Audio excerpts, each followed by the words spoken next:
Amis du 9e art, bonsoir! J'ai envie de profiter de cet épisode pour souhaiter une bonne et heureuse année à toutes les personnes qui nous soutiennent au quotidien, que ce soit via le financement de nos campagnes sur Ulule, les séances de dédicaces en librairie, les festivals ou tout simplement les messages de soutien sur les réseaux sociaux. Occasionnellement, certains d'entre vous nous font également le plaisir de nous mettre en contact avec des auteurs à la recherche d'un éditeur pour leur projet. C'est le cas pour le projet que je voudrais vous présenter dans cette vidéo. Spéciale dédicace donc à Mathieu, qui se reconnaîtra et qui m'a mis en contact avec Raoul et Manuel, le duo de choc derrière ce one-shot de fantasy qui ne devrait pas vous laisser indifférent. Qui dit 9e art dit le chiffre 9. Qui dit chiffre 9 dit chat, parce que les chats ont 9 vies. Ou 7, ça dépend des cultures.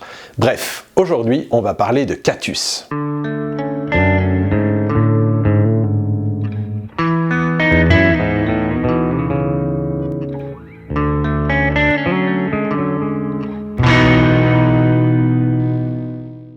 Catus, c'est quoi? Ou plutôt, c'est qui? Catus et ses 4 compagnons d'armes sont des mercenaires félins. Pour résumer, ce sont des gros chats. Mais attention, il ne s'agit pas ici d'une série anthropomorphique, comme on en rencontre de plus en plus ces dernières années. En effet, nos héros ont été transformés en chats par une sorcière. Ce qui devait constituer une sorte de malédiction leur a finalement été plutôt bénéfique, puisque, outre les avantages pour un guerrier de posséder les réflexes d'un félin, ils ont également hérité de 7 vies. Cette petite troupe est engagée par la reine Asla pour reprendre la ville de Cabadias, une ville stratégique, un port de commerce qui constitue la clé du commerce mondial, mais qui est inhabité depuis plusieurs siècles et qui, pour des raisons étranges, n'a jamais pu être conquise par aucune armée. Cette histoire nous est racontée par Raoul, un scénariste espagnol que vous connaissez peut-être pour sa série Artus Trivium chez Dargaud ou Isabella aux éditions Le Lombard. Au dessin et à la couleur, on retrouve le brillant dessinateur portugais Manuel Morgado. Dans nos contrées, il est principalement connu pour les 2 tomes de Greldinar, l'un des spin-off de la série Les Chroniques de la Lune Noire chez Dargaud. Je vous invite à jeter un œil aux quelques planches présentées sur la page Ulule de la campagne de financement participatif